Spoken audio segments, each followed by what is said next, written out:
So, Professor, we've talked a bit already about the political implications of the Civil War for women, about the economic implications, and now I want to ask you some questions about the third category you mentioned, the sort of moral implications of the changes wrought by the Civil War for women and for men.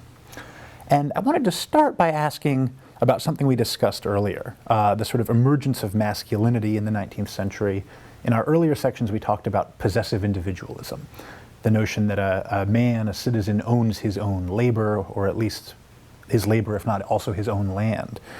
But the Civil War seems to create a crisis of masculinity.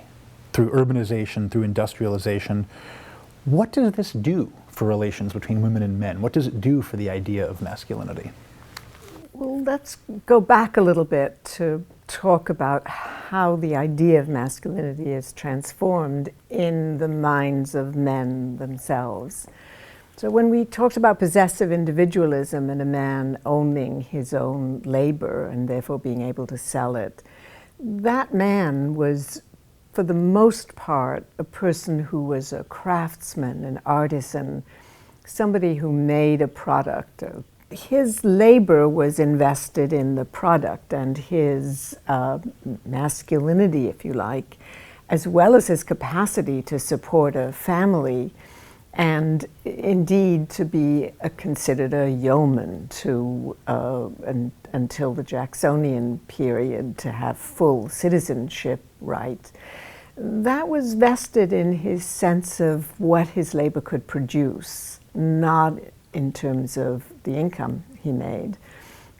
Well, along comes the Civil War and, of course, the rapid industrialization, which transforms within a generation the vast majority of those of non-agricultural laborers from craftsmen to basically unskilled labor. And then the man could no longer measure his productivity by the object he produced, but had to measure it by the income that he made.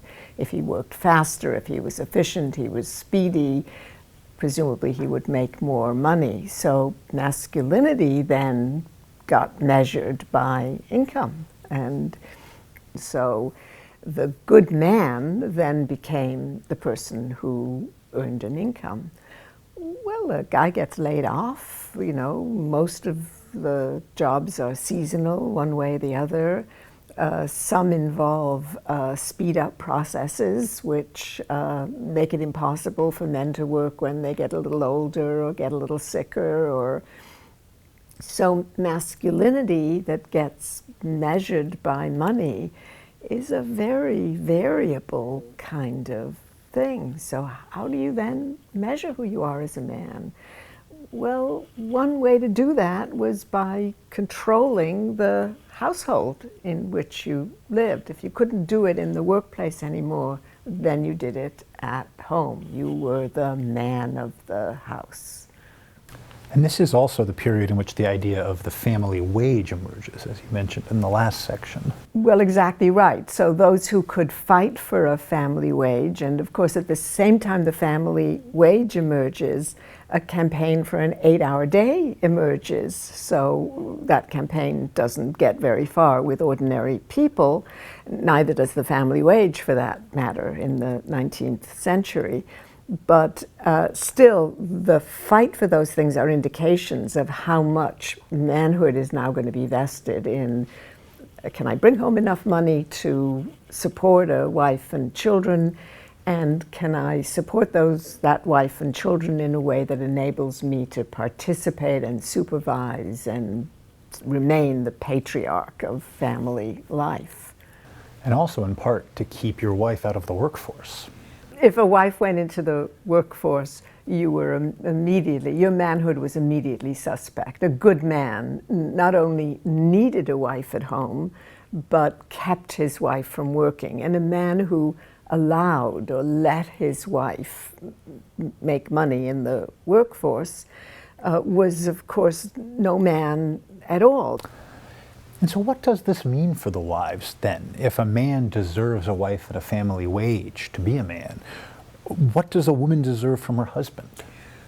So what does a woman deserve? A woman deserves man who can support her, a man who's around and available, and a man whose wages she, the woman, can control. If he's drunk, she can't control him.